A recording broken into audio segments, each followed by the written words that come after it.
Developing a mine, understanding how a project works. Welcome to Australian Mining for New Starters, and in today's video we are going to have a look at a video I posted on our Facebook page a week ago, Pit and Portals video that they posted of their new tank project. So they're going from a open pit to an underground, and they're cutting a portal, which is going to be good to look at with how they use the jumbo, explosives, bogger, all that sort of stuff. But moreover, I just wanted to have a look at the pit, and just to show you the size of the pit and the nature of the project, and run you through how it all works. So obviously, to start with, they'll go out and send an exploration rig out there to drill it, and they'll find the project to start with, and then they will put in an open pit. And so this is your open pit. Now, it's not very big. I know a lot of people will have seen the size of the super pit and other big projects around. You'll find that majority of the pits around the country are this size. They're not very big. And what ends up happening is when you run a project like this, as you get to the bottom of it, they'll decide whether it's better off taking another strip around all the way around, making it bigger, or whether it's just better off to put a portal down the bottom of the pit and go straight underground. Now, that normally depends on a few things, but how wide the ore body is, how much tonnage you're going to have to bring out, how high the grade is, all that sort of stuff, as to whether you need big trucks and a big pit, or whether you just need a small pit and just to go straight underground and do stopes. So the other thing that you need to understand with this is that while this is in Kalgoorlie and probably a gold project, it could be anywhere in Australia, and it could be any of the base metals that are going into a battery these days, or copper. And so there's a lot of projects that are around the country that are at this stage where they've been abandoned, or they've been put into care and maintenance, because when they got to this stage 10, 15, 20 years ago, it wasn't profitable to go underground on it. Now, because part of the cycle they always drill below them to see what there is, everybody knows what's about 200 metres below the bottom of their pit. So at the moment, you've got a whole heap of pits around the country in various different metals that are all become viable. Why have they become viable? Because the price has shot up huge. And you can see, this is a screenshot off my phone from this morning. This is the closing prices over the weekend, and you can see it's $2,947 an ounce. So yeah, it's at $50 off 3,000. And you come down to copper, that's well over $3,000 a tonne, and you come down to nickel and it's almost $35,000 a tonne. And at those prices, everybody's making a lot of money, and everybody's trying to ramp things up and open things up. So if we have a look at the video a bit more, it'll take us through the project. So they're going to put a portal in, and they're going to use a jumbo to do it. So there's some good drilling shots in this, which you can have a look at. He's putting his reamers in here. They're talking about the maintenance of it all and all that sort of stuff. So they've bored it all out, and now Charge Up's going to come in and charge up. I'll just go backwards a little bit. There we go. That's the one that I wanted. And so yeah, so you can see the pattern there. There's a lot more holes in this than there normally would be, because they're taking a portal, and I think I had a bit more of a look at it before. I think he's whacking 6 reamers in, maybe even 7. So normally they only put 4 in. And you can also see the mesh and the ground support also installed all the way around it, trying to save as much of it as you can. And then all this area will be reinforced once it's taken out some more. So we'll go ahead a little bit further, and we'll have a look at the explosives. So Charge Up. So that's your sticker power gel. You've got your detonator that goes in there.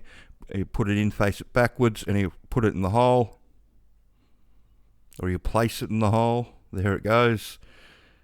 And then when he fills it up with AMFO, that's how the explosion goes off.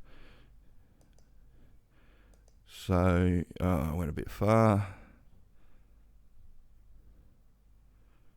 So he's hooking all that in.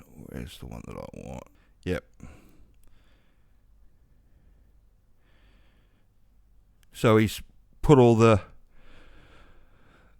primers in, and now he's shoving his AMFO hose in there, and he'll yell on, and that's coming out under compressed air, and you'll fill the hole up. As the hole fills up, it makes a sound like it's a hole filling, so type of sound, and you can hear it once it gets to the end. It's full. You don't want to overfill the hole. It's an overuse of explosives. Normally you leave about 1 meter at the end, and normally there's a you get a bit of electrical tape and you tape out the end so you know roughly where you are from the end of the hose. But when I got taught to do it, I got taught to do it on sound. You can see that, you could see the tape there. So you can see the tape right there.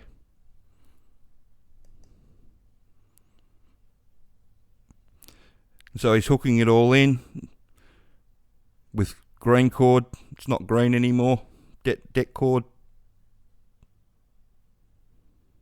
That's an explosives in itself.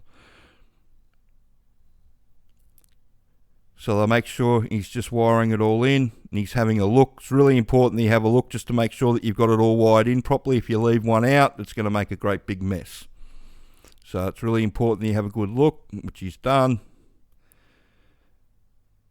And now they go up the top and press the button.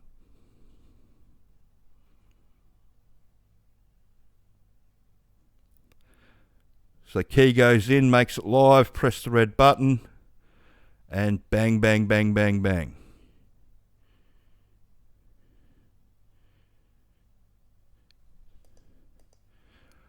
Now you see that the pit's not very deep. It's not, and this is pretty average. A lot of the underground mines that I've worked in, some of them have had really deep pits, but the majority of them have just been like this, where they've only gone down 50 to 70 metres, and they've decided that it's not profitable to take another layer off the top, because if you do take another layer off, you've got to take another layer all the way around to go down to that next level. So sometimes it's easier just to put a portal in and go straight underground, depending on your ore body.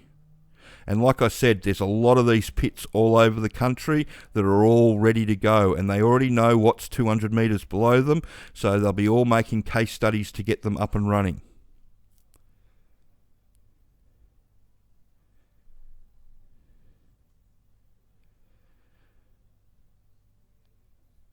So they'll go down, water it down.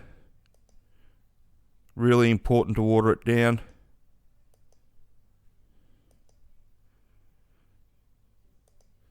Really important to give it a good splash, a good soak. Then the bogger will come down, clean it up. Hasn't given it a real good soak. Just gave it a soak for the camera by the looks of things. And then the jumbo will go in and install the ground support, and then they'll go again as soon as they can. And by the looks of things, they're just going to throw it over the side down there just to make it bigger, so you've got more room for the jumbo to come down, or whatever you want to come down. So it looks like they're putting in a couple of portals down here.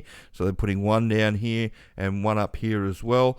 And so he's going from one to another to another to another, which will be a great way to develop the mine. So as you can see, it's not a huge mine by any stretch of the imagination. And this is it up and running apparently, with a map of what's going on underground, and it's almost into production. And you can see your standard underground truck rolling down there. They haven't got the return airway through, so the primary ventilation's not up and running. They're still running on a secondary bag, but at the moment there will be somebody somewhere trying to organise a way to punch a hole through to the surface to try and get some primary ventilation going, because they'll be running that all at the same time. Normally you get down 2 or 3 levels, or maybe even 4 levels just on the secondary ventilation when you first start a mine, and before the primary ventilation kicks in. And yeah, it's a good feeling when you lose the vent bag through the portal, especially if you're driving trucks. But yeah, this is a good video to watch, like I said, and there's a lot of good information in here, and you can see how the mine's been developed. But what I wanted everybody to get out of this is just that if you've been looking at iron ore or coal, and you haven't been looking at anything else like this, then you've probably been looking in the wrong area, because these are the mines that they're going to be able to develop really quickly.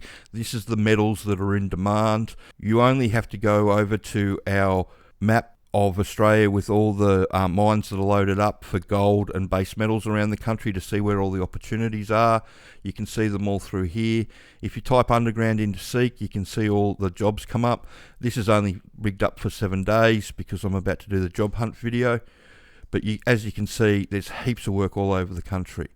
But anyway, that's a really good video to have a look at. It goes through the whole thing. So that's Pit and Portal on our Facebook page that you can have a look at.